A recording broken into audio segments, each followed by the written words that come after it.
morning, tubers. I've been walking by this Honda 200S for a while, and I've been meaning to dig it out and fix it.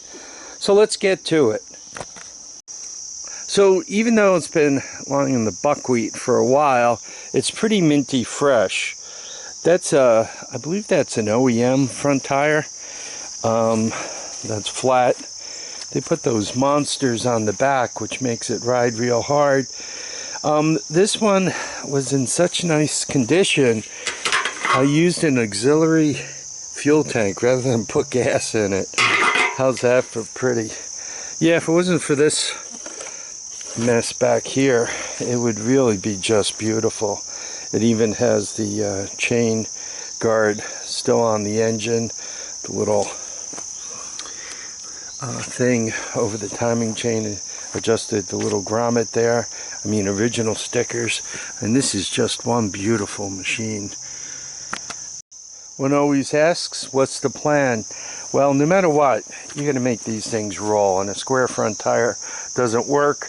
You guys know that I was happy because it looks like I got another tire for this. And here we have it, right? Hopefully the offset's the same, but that's a nice minty fresh front tire. And I got that floating around, which just happens to match this back tire. So, two birds, one stone.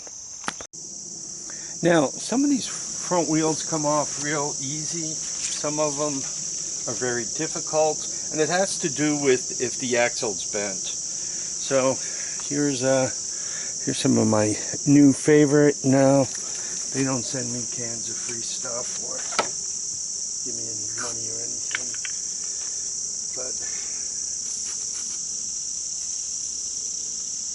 just give it a little spray. There's 4 10mm right here. Those will hit them. Now, you don't have to take the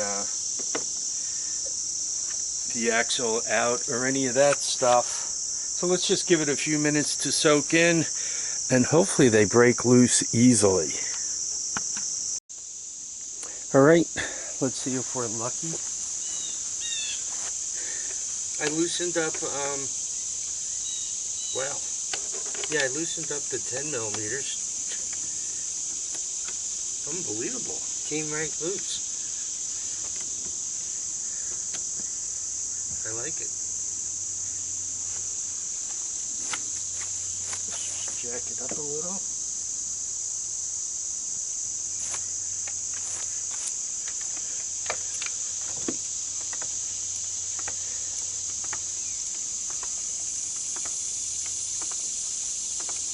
I'm normally not lucky with tires. They normally cause me a lot of trouble, but maybe today is a lucky day. Well, I must say I'm liking this creep stuff more and more. So the axle slid right out of the brake, and it just rolled right out of there. That's how things go when they're not bent and broken. Some videos I managed to put together in camera time. Most videos could take 10 times what camera time is, because you spend a lot of time looking for parts and nuts and bolts and so forth. So far this video is actually working out pretty well. So this is what this tire died of, right? And once they get a hole like that, you could put all the tire sealer you want. You could try to patch them, but they never really hold air again. Remember how I mentioned things were going pretty well? Well, we're over that. So I'm not quite sure what the heck they did there. Looks like they put a bolt on and pinged it over. What a mess. I think I'm just going to drill it from the back. I think you guys could see it. Hopefully not casting too much of a shadow here. There we go.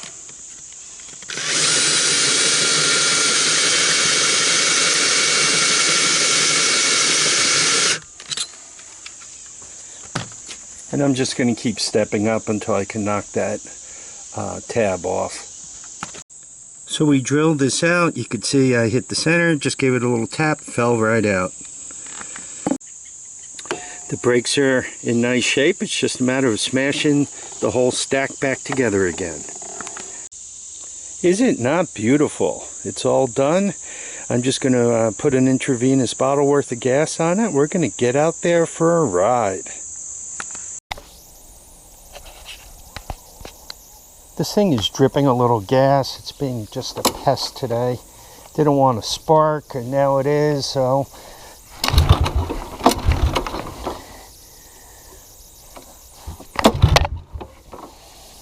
it's just being a pest.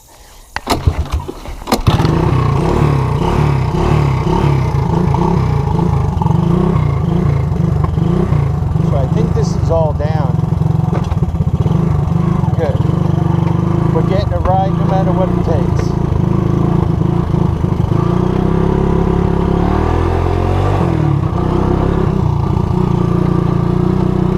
Front tire feels good. By the way, this whole flooding thing due to that hurricane that came by has been a pest. It's like a snowstorm, you know, it's just more work. It's not hard to bail a basement, it's just a lot of work. You guys can see that.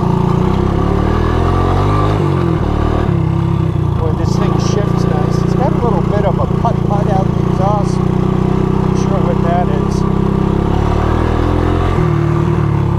Wow, this is like old home riding this thing.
Plug in it, I changed that out, and it did have some stuff burned onto it.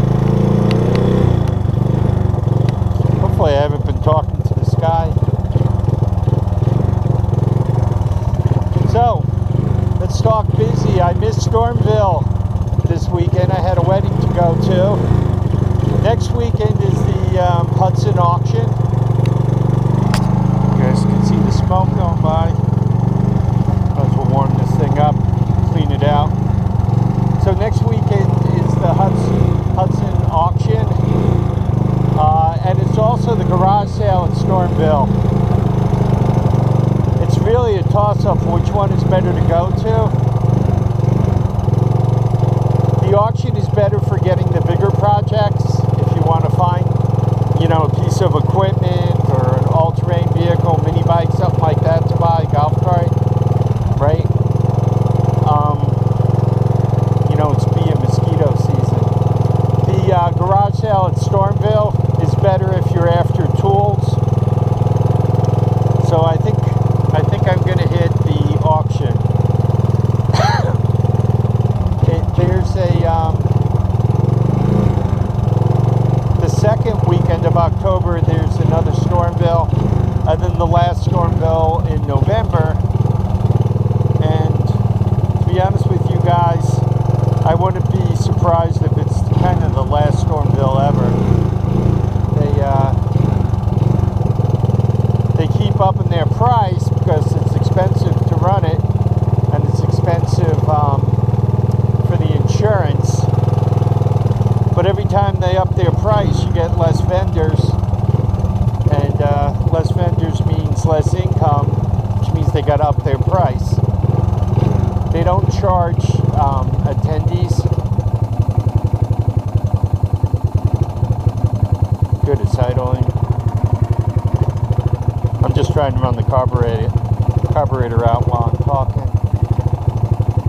Yeah, they don't charge the attendees anything, which is nice.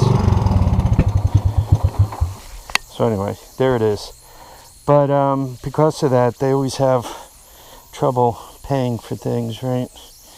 The attendees are where the money is. It's better to get $1 per attendee, and if you have 50,000 attendees, that's $50,000, right?